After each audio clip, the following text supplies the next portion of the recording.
하나님의 말씀은 요한계시록 2장 8절에서 11절 말씀입니다. 서머나 교회의 사자에게 편지하라. 처음이며 마지막이요 죽었다가 살아나신 이가 이르시되 내가 내 환난과 궁핍을 알거니와 실상은 내가 부요한 자니라.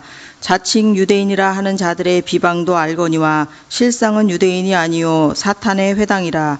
너는 장차 받을 고난을 두려워하지 말라. 볼지어다 마귀가 장차 너희 가운데에서 몇 사람을 옥에 던져 시험을 받게 하리니 너희가 10일 동안 환난을 받으리라. 내가 죽도록 충성하라. 그리하면 내가 생명의 관을 내게 주리라. 귀 있는 자는 성령이 교회들에게 하시는 말씀을 들을지어다. 이기는 자는 둘째 사망의 해를 받지 아니하리라. 아멘. 귀한 찬양과 그리고 기도와 그리고 말씀 봉독 감사를 드립니다. 항상 우리 성도님들의 삶의 자리자리마다 하나님 주시는 평안과 감사가 흘러넘치시기를 주님의 이름으로 축복합니다. 지난달 미국에는 큰 산불이 났습니다. 무려 100여 명이라는 많은 사람들이 산불로 인해서 목숨을 잃었습니다. 그 산불이 난 곳은 우리가 잘 아는 하와이 섬에서 산불이 났습니다. 당시에 거센 바람과 함께 그곳에 가뭄이 심했고 그리고 여러 환경들이 산불이 나기 좋은 환경들이 조성됨을 통하여서 큰 피해가 있었습니다.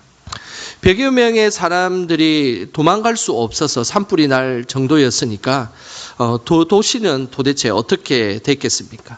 그야말로 산불로 인해서 초토화가 되었습니다. 그런데 특이하게도 모든 집이 산불로 인해서 다 타버렸는데 유독 산불에 타지 않는 한 집이 있었습니다. 헬리콥터를 타고 화재 현장을 촬영하다 한 기자가 그 집을 보고 깜짝 놀라게 되었습니다. 사진을 한번 보도록 하겠습니다. 이렇게 그 하와이 섬의 도시가 산불로 인하여서 화재를 입었는데 유독 한 집이 산불에 타지 않은 겁니다. 큰 그림을 다시 보겠습니다. 어떻게 이렇게 그 많은 집들이 다 불에 탔는데 이 집만은 멀쩡하게 이렇게 존재하고 있었을까요? 이 집은 패티 타무라라는 사람이 살고 있는 집이었습니다. 이렇게 많은 주변의 사람들이 불 피해를 입었는데 이 패티 타무라라는 사람이 살았던 이 집은 멀쩡하게 되었던 이유는 건축 방식과 그리고 건축 자재 때문이었습니다. 당시 하와이 사람들은 대부분 나무로 집을 많이 지었습니다. 그래서 이번에 나무로 지은 집들은 모두가 거의 100% 다 불에 타버렸습니다. 하지만은 타무라 씨 할아버지는 콘크리트로 집을 짓기 시작했습니다. 그리고 외부의 파도조차도 들리지 않도록 매우 두꺼운 이 외벽을 건물로 지었던 것입니다. 원래 타무라 씨는 항상 자신의 집을 지은 할아버지에게 불만이 많았다고 합니다. 바닷가에 사는데 너무 두껍게 벽을 하다 보니까 파도 소리가 하나도 들리지 않는 집을 지었기 때문입니다. 또한 사람들이 나무로 집을 지을 때 나무로 지으면 얼마나 화려하고 원하는 모양으로 아름답게 집을 지었겠습니까? 그런데 자신의 집은 네모 반듯하고 빨간색 지붕으로 이렇게 아주 단순하게 집을 지었기 때문에 항상 불만이 많았습니다. 하지만 이번에 대형 산불이 나고 나서 성견 지명이 있었던 할아버지에게 매우 감사했다라고 그런 고백하였습니다. 모두가 다 그렇게 한다고 다 따라갈 필요는 없습니다. 우리 신앙인들도 세상 사람들이 모두 그 길을 간다고 해서 우리가 다 따라갈 필요는 없습니다. 항상 우리 모두가 세상의 길이 아니라 좁은 길이라도 그곳이 하나님의 길이면 우리가 넉넉히 그 길을 가는 저와 여러분 되시길 주님의 이름으로 축복합니다. 예수님께서 편지하신 소아시아의 7교회 중에서 대부분의 교회는 실제로 지금은 존재하지 않습니다. 유적지 그리고 돌로 이렇게 간단하게 남아 있습니다. 하지만 2000년의 세월을 두고 지금까지 존재하고 있는 교회가 있습니다. 그것이 바로 오늘 본문에 나오는 서머나 교회입니다. 서머나 교회는 지금 화면에 보시는 것 같이 지금은 폴리캅 기념교회로 불려지고 있습니다. 실제 건물은 2000년의 세월을 두고 여러 번 새로 지어지고 정축되었습니다. 하지만은 이 7교회 중에서 2000년의 세월을 두고 지금까지 유일하게 남아있는 교회는 서머나 교회뿐이라는 사실입니다. 교회 내부의 모습을 한번 보겠습니다. 내부의 모습은 이렇게 되어 있습니다. 다른 교회는 모두 유적지로 남아 있지만은 이 서머나 교회만은 지금까지 존재할 수 있었던 비결은 무엇일까요? 도대체 어떤 비결이 있었기에 2000년이라는 세월을 두고 존재할 수 있었을까요? 그 이유는 10절에 나와 있는 것처럼 죽도록 충성하라라는 예수님의 말씀에 순종했기 때문입니다. 서머나 교회는 요한계시록을 쓴 사도 요한의 직계 제자인 폴리캅이라는 사람이 그곳에 있었습니다. 폴리캅 하면 여러분 떠오르는 기억이 있으십니까? 한 달 전에 제가 팔복 강해를 할 때 마지막에 8번째 박해에 관련된 설명을 할 때 제가 한번 언급했던 인물입니다. 기억이 나시는 분은 고개를 한번 끄덕여 보십시오. 예, 한 3분의 1 정도 끄덕이시는데 그때 제가 이런 이야기를 했습니다. 그 폴리캅이 순교하기 직전에 내가 86년 동안 그분을 섬겨왔지만 그분은 내게 절대로 해를 입히신 일이 없습니다. 그런데 내가 어떻게 나의 왕이요 나의 구주이신 그분을 모독할 수 있겠습니까? 이제 기억이 나십니까? 예, 그분이 바로 순교자 폴리캅입니다. 이 폴리캅이 감독으로 있었던 교회가 바로 오늘 등장하는 서머나 교회입니다. 그래서 서머나 교회를 폴리캅 기념교회라고 지금은 부르고 있습니다. 서머나 교회의 내부는 현대식으로 되어 있지만 그 안에는 아주 오래된 소중한 그림이 하나가 있습니다. 이 폴리캅 기념교회에 있는 이 그림은 바로 폴리캅이 순교하는 장면입니다. 예수님은 사도 요한을 통해서 서머나 교회에게 죽도록 충성하라라는 말씀을 편지로 보냈습니다. 그 사도 요한의 직계 제자였던 폴리캅이 그 예수님의 말씀을 그대로 순종해서 죽도록 순종했던 교회, 그 교회가 바로 이 서머나 교회입니다. 이 귀한 순종의 은혜를 통하여서 서머나 교회가 오늘날까지 이렇게 있게 된 것입니다. 항상 우리도 주님 안에서 마음을 다하여 죽도록 충성하는 저와 여러분 되시기를 주님의 이름으로 소망합니다. 죽도록 충성한 이 피 흘림이 있는 곳, 그곳에는 매우 특별한 현상들이 있습니다. 하나님을 믿기 위해 순교의 피를 흘렸던 곳은 지역이 변화되기도 하고 그리고 믿음의 대가 놀랍게 이어진다라는 사실입니다. 그 사람이 그 당대에만 목숨을 끝나는 것으로 이어지는 것이 아니라 그 순교의 피는 그 다음 세대까지 이리 2000년, 3000년 자자손손 그 순교의 피가 이어지고 그리고 많은 믿음의 사람들이 그 순교의 피를 통하여서 믿음을 고백하게 되어 있다는 사실입니다. 우리나라도 순교의 피가 흐르는 나라입니다. 우리나라 지역 가운데 기독교 인구가 전체 90%에 해당되는 지역이 있습니다. 가장 많은 비율로 기독교인들이 사는 곳인데 그곳은 전라남도 신안이라는 곳입니다. 1004개의 섬이 있다고 해서 천사섬으로 유명한 섬입니다. 신안 중에서 정도라는 섬이 있는데 이 정도라는 섬에는 인구가 한 2200명 정도 사는 그런 섬입니다. 그런데 이곳에 90% 이상이 예수님을 믿고 있다는 사실입니다. 너무 놀랍지 않습니까? 이 신안에 있는 정도 사람들 중에서 90%가 예수님을 믿을 수 있었던 것은 문중경 전도사님 때문입니다. 문중경 전도사님이 목숨을 걸고 섬마을을 다니며 전도를 한 결과입니다.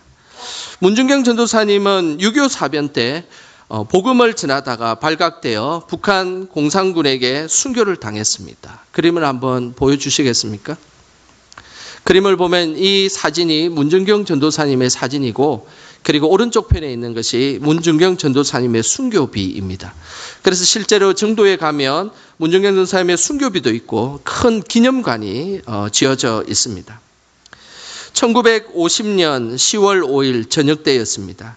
북한 공산군이 예수님 믿는 사람들을 다 잡으러 다녔습니다. 그때 모두가 문중경 전도사님에게 도망가라라고 이야기를 했습니다.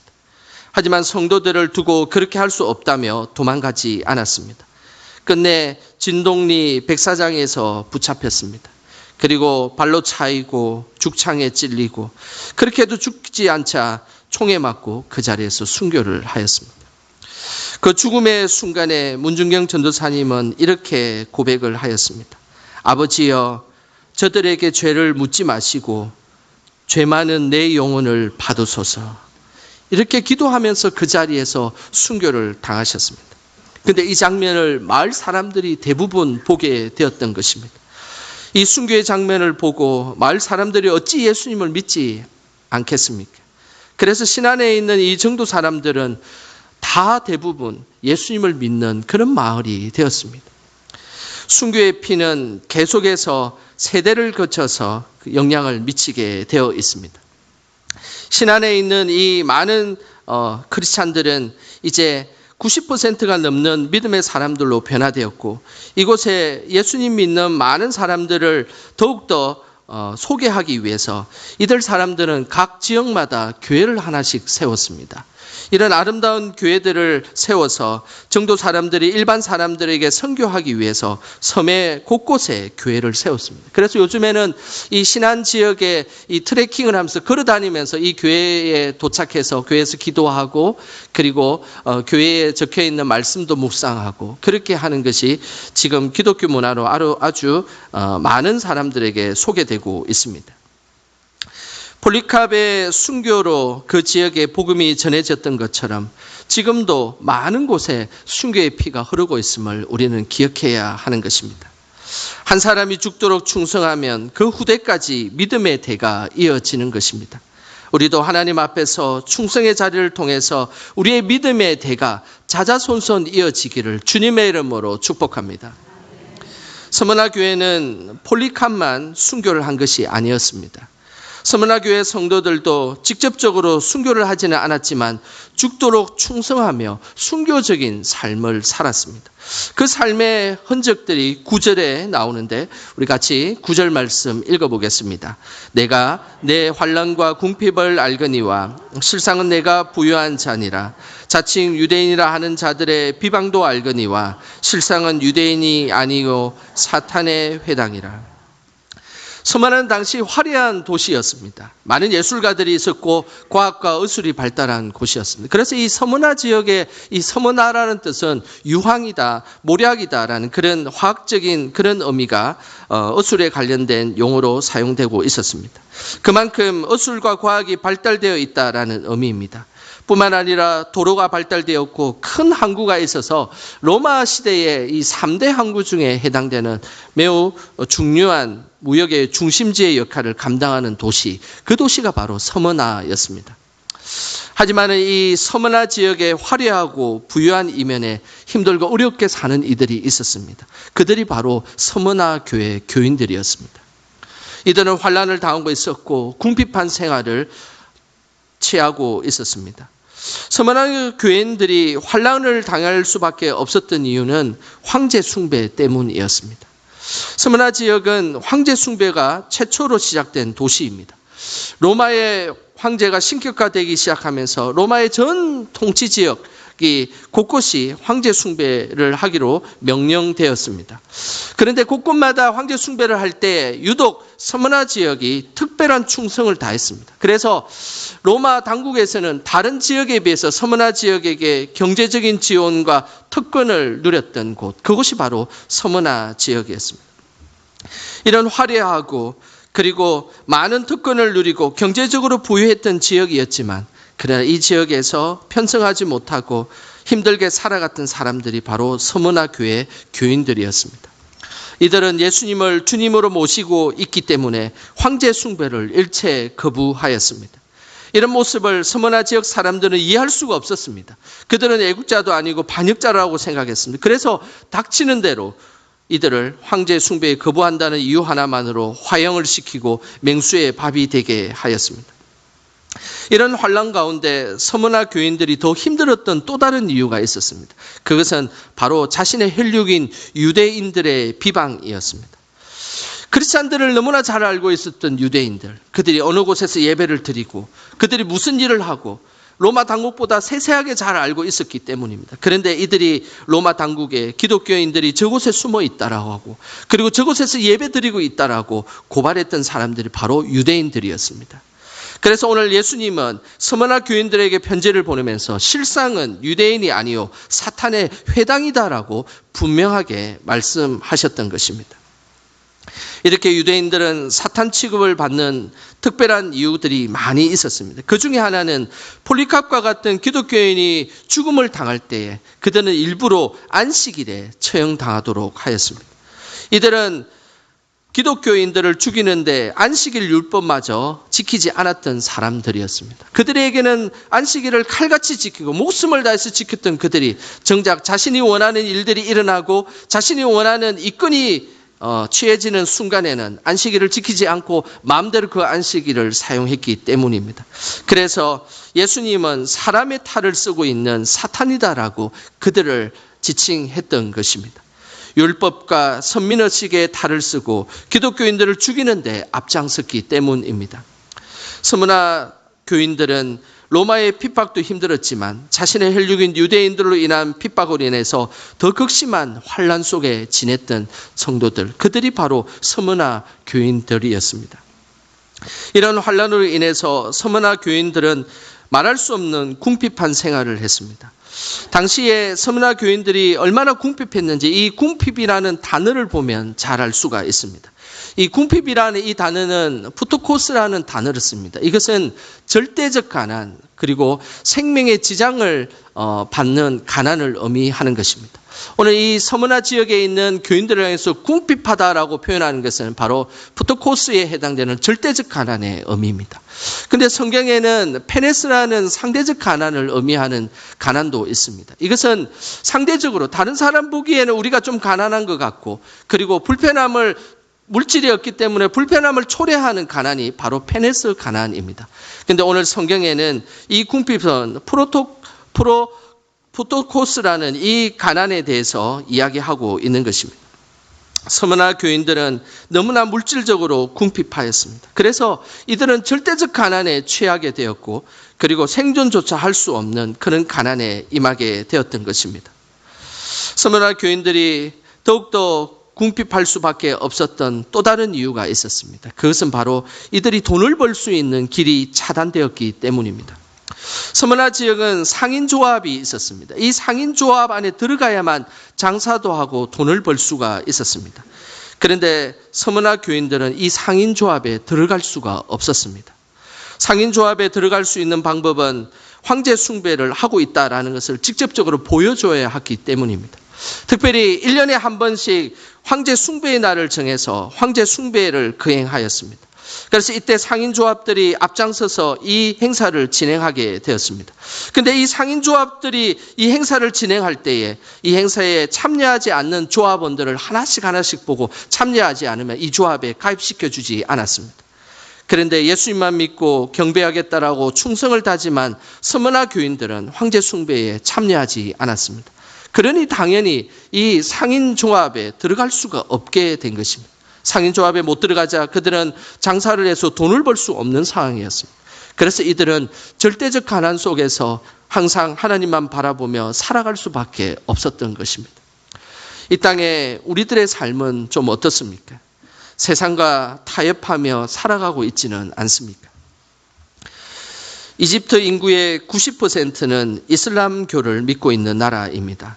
그 중에서 5%가 기독교인들입니다. 이들을 향해서 콥트 기독교인이라고 이야기합니다. 이들은 태어나면서 이 손목에 십자가 문신을 이렇게 새깁니다. 이 십자가 문신을 새긴다는 것은 그냥 아름답게 보이고 멋있게 보이기 위함이 아닙니다. 자신들은 예수님 믿는 사람이라는 것을 표시내기 위해서 그들은 태어나서 그리고 일정 부분 자신의 결단으로 이 십자가 표시를 손목에 하고 다닙니다. 그런데 이들이 손목에 문신을 하는 순간 이집트라는 나라는 이집트 나라에서 받을 수 없는 권리와 그리고 이권들이 다 박탈된다라는 사실입니다. 콥트 기독교인들은 정식으로 이제 공무원도 될 수가 없습니다. 그리고 장사도 할 수 없고 대부분 상인조합에 들어갈 수가 없습니다. 그래서 이들은 매우 궁핍한 상태로 살아가게 됐습니다. 이 포토코스와 같은 이런 궁핍한 상태로 살아갑니다. 지금 사진과 같이 쓰레기를 치우는 일을 하고 쓰레기에서 좀 쓸만한 물건들이 있으면 다시 파는 그런 일들을 하고 있습니다. 예수님을 믿는다는 이유로 세상에서 받을 수 있는 그런 부귀와 영화를 포기하면서 살아가고 있는, 지금도 그렇게 이집트의 콥트 기독교인들은 이렇게 살아가고 있다는 것입니다. 이렇게 힘들게 예수님을 믿고 있지만 주일이면 이들은 자신이 손수지은 아름다운 예배당에서 예배를 드리고 있습니다.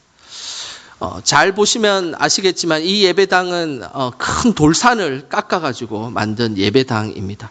그리고 더더욱 놀라는 것은 이 외부의 모습뿐만 아니라 내부의 모습을 보면 더더욱 놀랄 수 있습니다. 이렇게 큰 예배당을 돌을 다 깎아가지고 지은 예배당입니다. 그들은 경제적으로 돈이 없다 보니까 그들이 손수 이 큰 동굴을 다 깎아가지고 예배당을 지었습니다. 그리고 의자를 한번 자세히 보시기 바랍니다. 의자를 자세히 보면 그 바닥에 있는 돌을 다 깎아가지고 의자를 다 만들었습니다. 이렇게 하면서 그들은 함께 예배를 드리고 이곳에서 하나님 앞에 나아가는 것입니다. 이들은 물질적으로 가난했고 그리고 절대적인 그런 빈곤 상태에 살아가고 있지만 하나님 앞에 예배를 드리기 위해 최선을 다하고 그리고 그들이 가지고 있는 그런 많은 것들을 다 하나님 앞에 헌신하며 나아갔던 이들, 죽기까지 충성했던 이들이 바로 콥트 기독교인들의 모습입니다. 서머나 교인들도 마찬가지였습니다. 서머나 교인들도 가난하고 절대적 빈곤 상태로 살아가고 있지만 그러나 하나님께서는 늘 서머나 이 교회를 향하여서 칭찬하셨고 그리고 어떤 비방도 그리고 어떤 책망도 하지 않는 교회가 바로 서머나 교회였습니다. 예수님은 이들을 향해서 이렇게 말씀하셨습니다. 우리 화면을 보시면서 요한계시록 2장 9절 전반부만 같이 함께 읽어보겠습니다. 내가 내 환난과 궁핍을 알거니와 실상은 내가 부유한 자니라. 그들은 환난 속에 살아가고 있었고 그들은 궁핍한 가운데 살아가고 있었습니다. 그러나 하나님은 그들을 향해서 실제로는 너희들이 부유한 자다라고 말씀하셨다는 사실입니다. 힘든 가운데 있고 환난 가운데 있었지만 그러나 하나님께서 보시기에는 이들은 오히려 더 부유하고 천국에 많은 보화를 갖고 있는 하나님의 백성임을 분명하게 말씀하셨던 것입니다. 그러면서 우리 예수님은 내가 환난과 궁핍을 다 안다라고 말씀하셨습니다. 그들이 환난 속에 예수님의 이름으로 환난을 당할 수밖에 없었고 그리고 그렇게 가난하게 살 수밖에 없었던 이 안타까운 현실을 다 알고 있다라고 오늘 예수님은 말씀하셨습니다. 그러면서 이 다 알고 있다는 것은 다른 머릿속으로 알고 있다는 것이 아니라 예수님이 마음속 깊은 곳까지 그들의 삶의 모습들을 알고 있다라는 것입니다. 신적 통찰력을 가지고 그리고 더욱더 하나님의 보시기에 아름다운 모습이다라는 것으로 고백되어지고 있다는 것입니다. 예수님도 유대인들의 비방을 많이 받았습니다. 이 서머나 교인들이 많은 비방을 받은 것처럼 예수님도 유대인들의 비방을 통하여서 십자가에 못 박혀 돌아가셨습니다. 그래서 이 비방이라는 것이 얼마나 잔인하고 사람의 목숨을 좌지우지하고 있다는 사실을 예수님은 너무나 잘 알고 계셨습니다. 예수님은 우리의 삶의 형편을 잘 아시는 분이십니다. 우리 예수님은 택시를 타고 싶어도 걸어가야만 하고 버스를 타야 하는 우리의 형편을 다 아십니다. 우리 예수님은 주일에 많은 약속이 있지만 예배 드리기 위해 포기하고 이 자리에 앉아 있는 이 사실을 예수님은 다 알고 계십니다. 그리고 우리 예수님은 주일에 장사를 하면 더 많은 돈을 벌 수 있음에도 불구하고 예배를 포기하지 않고 예배 자리에 있는 우리들의 모습을 다 잘 알고 있습니다. 또한 우리 예수님은 어쩔 수 없이 아침 일찍 일부 예배를 드리고 일하러 갈 수밖에 없는 우리 성도들의 형편도 다 알고 계십니다. 그분이 바로 우리의 예수님이십니다. 우리의 처지를 아시고 우리가 환난과 궁핍과 비방을 당해도 분명한 것은 그곳에서 예수님은 우리의 형편을 다 알고 계시면서 실상은 내가 부유한 자다라고 우리에게 말씀하고 계신다는 사실입니다. 우리 모두 예수님께서 인정해 주시는 부유한 자로 이 땅을 살아가기를 주님의 이름으로 축복합니다. 예수님께서는 스무나 교인들이 진정으로 부유한 자임을 알려주시기 위해 이들에게 놀라운 축복을 예비해 주셨다라고 말씀하셨습니다. 그 축복이 10절에 나옵니다. 우리 10절 말씀 같이 함께 읽어보겠습니다. 너는 장차 받을 고난을 두려워하지 말라. 볼지어다 마귀가 장차 너희 가운데에서 몇 사람을 옥에 던져 시험을 받게 하리니 너희가 10일 동안 환난을 받으리라. 내가 죽도록 충성하라. 그리하면 내가 생명의 관을 내게 주리라. 죽도록 충성하는 자에게 어떤 관을 주시겠다라고 말씀하셨습니까? 맞습니다. 생명의 면류관을 주시겠다는 겁니다. 세상에 많은 사람들이 있지만은, 많은 부유한 사람들이 있고 많은 권세자들이 있지만 그들은 모두가 다 생명의 면류관을 받지는 못합니다. 예수 그리스도를 주님으로 고백하는 자만이 생명의 면류관을 받게 되는 것입니다. 그때 당시에 최고의 명예는 콜로세움 경기장에서 우승해서 월계수관을 받는 것이었습니다. 콜로세움 경기장의 모습을 한번 보겠습니다. 지금도 이 정도면 대단한 크기의 콜로세움이지 않습니까? 지금도 어느 정도 이 경기장이 남아 있습니다. 당시 경기장의 모습을 보고 나면 이런 모습입니다. 실제로 어마어마한 크기를 가졌습니다. 그곳에는 무려 7만 명이 동시에 들어가서 경기를 볼 수 있는 곳이었습니다. 7만 명이 모여있는 그곳에서 경기를 해서 우승하는 사람에게 황제가 탁 나타나가지고 월계수관을 이렇게 탁 씌워줍니다. 그러면 그들에게 얼마나 이것이 큰 영광이었겠습니까? 그들은 평생 먹고 살 수 있는 재물을 받을 수 있었고, 그리고 그뿐만 아니라 그 우승자에게 로마 시내를 다 이렇게 걸어다니게 하게 하여서 로마의 모든 시민들이 우승한 사람들의 얼굴을 다 기억할 수 있게 하였습니다. 최고의 명예가 주어지는 것입니다. 그런데 오늘 예수님께서 이렇게 말씀하셨습니다. 창조하신 하나님께서 예수님을 믿기 위해 죽도록 충성하는 자에게 그 월계수관보다 더 값진 생명의 면류관을 우리에게 주시겠다라고 약속하셨다는 사실입니다. 이것은 우리에게 큰 은혜이지 않습니까? 세상이 주는 그 화려한 월계수관, 나의 인생의 모든 것을 제물로 책임져 주고 많은 사람들의 얼굴을 다 알릴 수 있는 그 월계수관보다 오늘 예수님께서 생명의 면류관을 우리에게 주셔서 영원한 하나님 나라에 그곳에서 살아갈 수 있도록 우리를 인도하신다는 사실입니다. 저는 우리 영광교회 모든 성도님들이 예수님 믿고 생명의 면류관을 다 받으시기를 주님의 이름으로 축복합니다. 이런 생명의 면류관을 쓰고 있는 자에게 주시는 특권이 있습니다. 11절에 나옵니다. 우리 11절 말씀 같이 함께 읽겠습니다. 귀 있는 자는 성령이 교회들에게 하시는 말씀을 들을지어다. 이기는 자는 둘째 사망의 해를 받지 아니하리라. 생명의 면류관을 쓴 사람에게는 둘째 사망의 해를 받지 않을 것이라는 놀라운 특권을 말씀하셨습니다. 첫째 사망은 우리가 죽음을 맞이하는 순간에 주어지는 육체적 죽음을 의미합니다. 이것은 믿는 사람이든 믿지 않는 사람이든 당하게 되는 그 죽음이 첫째 죽음입니다. 그런데 둘째 사망은 천국과 지옥으로 갈라지는 순간을 의미합니다. 예수님 믿고 생명의 면류관을 쓴 사람은 천국 백성이 되기 때문에 둘째 사망의 해를 받지 않습니다. 하지만은 예수님을 믿지 않는 사람은 영원한 사망의 지옥에 떨어지기 때문에 둘째 사망의 그 안타까움이 임하게 되는 것입니다. 생명의 면류관을 가지고 천국으로 간 백성들에게 오늘 예수님께서 마지막으로 이렇게 말씀하셨습니다. 요한계시록 20장 6절 말씀입니다. 같이 함께 읽겠습니다. 이 첫째 부활에 참여하는 자들은 복이 있고 거룩하도다. 둘째 사망이 그들을 다스리는 권세가 없고 도리어 그들이 하나님과 그리스도의 제사장이 되어 1000년 동안 그리스도와 더불어 왕노릇하리라. 예수님을 믿고 충성함으로 우리 모두 생명의 면류관을 쓰고 하나님 나라에서 1000년 동안 예수님과 함께 왕노릇하는 우리 영광의 모든 식구들이 되시길 주님의 이름으로 축원합니다. 기도하겠습니다. 생명의 주관자 되시는 하나님, 죽을 수밖에 없는 저희들을 구원하여 주시고 생명의 면류관을 예비하여 주셔서 감사드립니다. 항상 하나님만 바라보며 충성하는 저희들이 되게 하시고 고난과 시련이 찾아올지라도 하나님만 바라보게 하옵소서. 우리를 십자가의 은혜로 인도하여 주시는 예수님의 이름으로 기도드립니다. 아멘. 이 시간 주신